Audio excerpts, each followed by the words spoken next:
Hey, so in this video, we're going to talk about the top questions people have about starting a fence company. So if you don't know my story, I basically started a fence company without knowing how to install fences for the most part. So when I first started, it was basically I had a pool that was going up. We were really over budget. And then I called a company to find out how much it would cost to install a fence. Forget what the price they told me, but just say it was $5,000. I found out I could do it myself for like $2,000 just by going to Home Depot, picking it, or Lowe's, picking up the material, installing it myself. At that point, I still did not start a fence company, which is odd for me because I started a ton of businesses, especially when I was younger. Once I found out, or find out that I can make money, I'm not sure why that didn't cross my mind. But anyway, basically, I was working for my uncle at the time. Fast forward. Actually, no, I was still working for him. But anyway, so fast forward, there was basically a tornado that came through, snapped a post, and then called the company that installed it, told me 4 to 6 weeks, and minimum of $400 in labor. At the time I was broke, so I said, can I do it instead? So I basically bought the tools I needed and then looked at some YouTube videos and, a few years later and 2.5 million a year, here we are, right? So anyway, so what do you need to know? Like anything else, any kind of business, what I found is that consistency is going to be the most important thing that you do. Because I look back and I'm like, why, or how did we get the business to be to where it needed to be, right? And although I do put a lot of effort in it and everything else, what I found is because I was broke, I had to do it. So I kept on doing it week after week after week. And even if I didn't really see much progress, I was still working on ways to find ways to customers and all this other kind of stuff. And so again, consistency is going to be a hell of a lot more important than the actual skill that you have. Okay. Next question. Do you need to know how to install fences before you start? No. I'm a perfect example. Had no real idea. You who taught me, and years ago, like people weren't looking at this kind of stuff, so there wasn't all this kind of information that you have now. So it's much easier. Also, it's actually probably a better thing that you don't know how to install fences, because what ends up happening is when you know how, like if you were working for a fence company, you're like, you know what, forget this. I'm not going to, make him rich anymore. I want to make the money, right? What happens is because you're the person that knows how to install the fence, typically what happens is you stay installing fences. And for me, though, because I didn't really know how to install fences, I figured it out, but I was really, really slow. So, trying my hardest, I might put in 10 posts, but, other crews, just on an average day, we're putting in 25 and 30. So I realized pretty quickly that I had to get someone in and start installing for me. Now, with that said, going into the next question, should I use subs or employees? When you're first starting out, subcontractors are the way to go. And I wish I would have learned this sooner. So the reason why I wish I would have started with subcontractors is because when you start with employees, you have all the expenses. So you have the trucks, the trailers, the equipment, the insurance, all this kind of stuff. Yeah, so when you're first starting out, you really don't want all these expenses. Like I said, you have the truck, the trailer, the equipment, and then you have the trading the employees as well. It's just a huge time suck, right? And financially as well. And what I realized later on is there's 3 types of people for the most part. You have employees. It's going in the opposite direction, but you'll figure it out. So we have the employees down here, subcontractors, and then you have the owners, right? And what happens is because the subcontractors have to have their own insurance and everything else, and because they're not tied to any one person, their work has to basically stand the test of time. Because if they don't communicate, if they don't show up when they're supposed to, if they don't do what they said they were going to do, well, there's nothing holding them to that company, right? So then the company says, you know what, I'm done with you. I'm just getting someone else. As opposed to an employee where you're kind of stuck with them, right? Like, of course, you can get rid of them, but then you're stuck paying that unemployment, which they're probably hoping for nowadays anyway. But with the subcontractor, you don't have to worry about that. So in my opinion, when first starting out, go with subcontractors. It's going to cost you a little bit more, but also realize, like, when you're trying to figure these numbers out, is that your employees, whatever you're paying, it's really 40% more, right? Because if just say you're paying $20 an hour, by the time you're done paying workman's comp and payroll taxes and everything else, it's like $28 an hour. Not only that, but because you're giving them the truck, the trailer, the equipment, all that kind of stuff, it's not theirs, so they don't care, right? So then you have to pay like the maintenance on that. Look at like the gas and everything else, because even if it's $20 a day, like again, as a fence company, just say on average you're trying to put in 20 posts, right?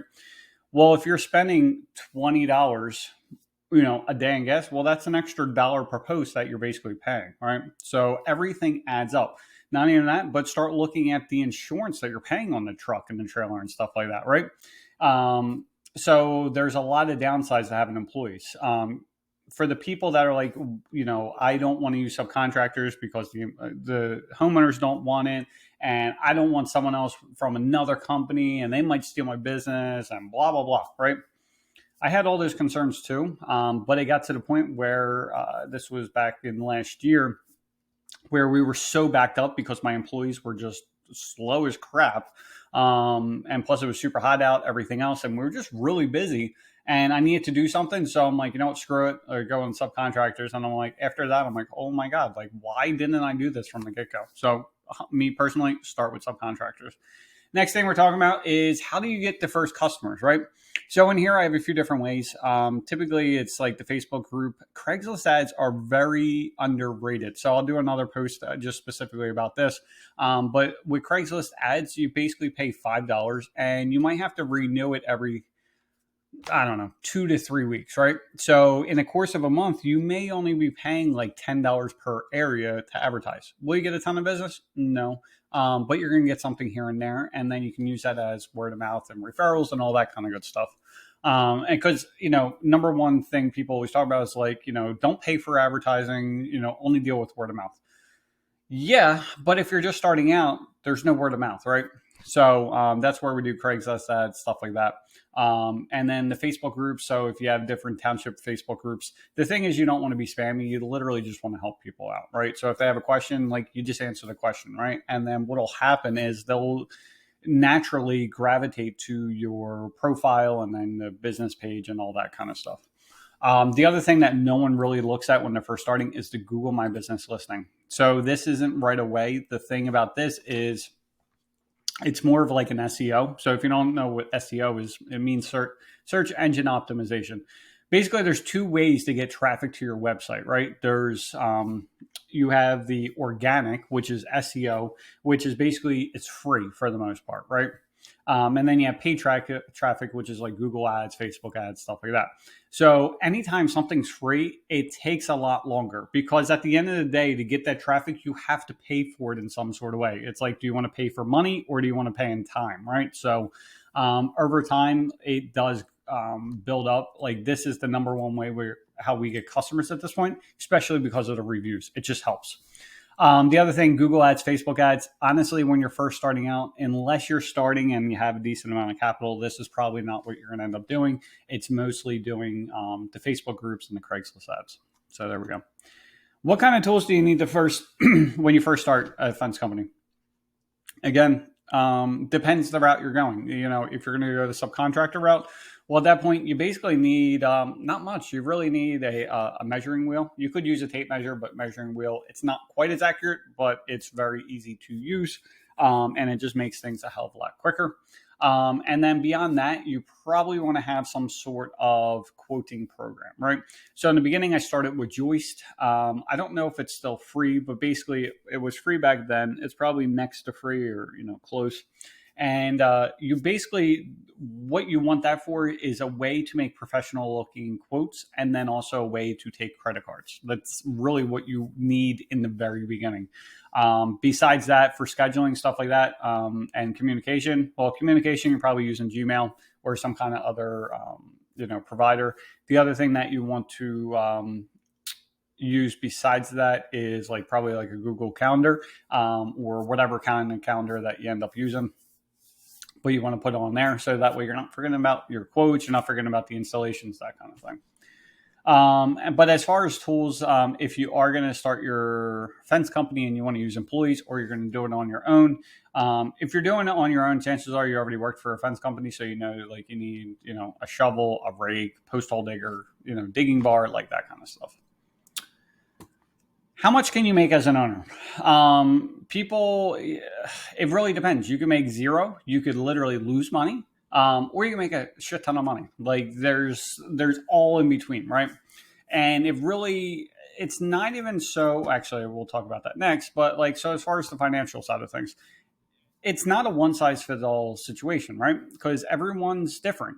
Some people are happy with, actually digging the holes and installing the fence and all that kind of stuff. And they only need to really install themselves. And that's about it, which is fine. You can make a decent amount of money. You can probably make 7,500 grand a year if you want to be the one digging the holes and everything else. But then you also have to deal with answering the phone calls, the emails, going out to estimates, all that kind of stuff. But if you can get your spouse to do that for you on that side of things, basically there's two main areas of the business, which is basically the office side and the production side. So if you want someone to handle the office side of things, you deal with just the production side of things, right? And it's just you and your spouse. Well, you guys could make 100 grand a year if that's going to be enough for you. But depending on the area you're in, 100 grand may not be enough. Like I'm in South Jersey, and 100 grand's probably just barely cutting it, especially for us. Like, it depends on your spending habits, all the other kind of stuff, and like what kind of bills you have. Like for us, we have seems like an addiction to Amazon, right? Actually, I'm a little bit better than I used to be. But like we have two houses. Like we have a regular house, we have a house down the shore. We inherited it, but like it still had the mortgage, so it wasn't really free. Like we're still paying for it. And plus, we like nice things, right?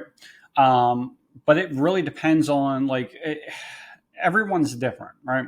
So we could make a hell of a lot more money than we do now, just because if we were actually still working in the business like we used to, we could probably save an extra probably $125,000 in payroll, but we don't want to work, right? So we severely are limiting how much we make because of that reason. So we could, double probably what we make now just by actually working. But there's ways to overcome it.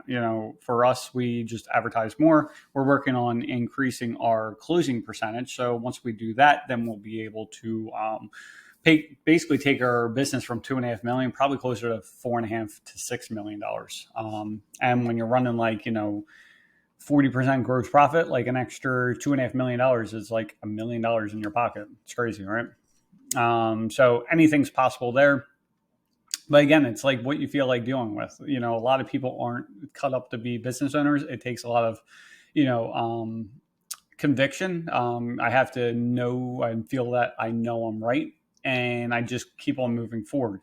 If you're the type of person that's very wishy-washy and not very confident in yourself and everything else, like you may not be able to do what I do. You might have to keep it smaller, which is fine, and keep on working. Most people want to do that. I started this to get freedom, and now it's like we're growing this to where it needs to be. And then after that point, I'll move on to something else. We'll still have the business go, but that's where we're at right now. How many hours do you have to work? So same thing. When I first started out, I was doing everything up until about 2 years ago. I was working 80 hours a week. My wife was working 80 hours a week, so a total of 160. Fast forward to now, like I work maybe 5 hours for this business, maybe 5. And then right now it's a little bit more just because we're implementing a whole training program. So that way it's like I do it once and we can hire all the employees I want. And it's all like, okay, you do this, this, and this, and it's done, right? And then right now my wife works maybe 15 hours a week. So we went from 160 down to 20. And it's just because we learned what not to do, right?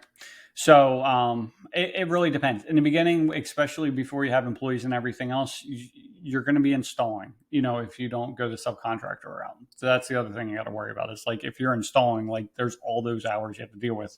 I personally would rather take a hit in pay and have someone else do it, and then you can focus on the business. Because the more time you focus on the business, growing the business, putting systems into place, and what I'm realizing more and more is there was all these fires within the business. Business owners are kind of like firefighters because there's always something coming up, right?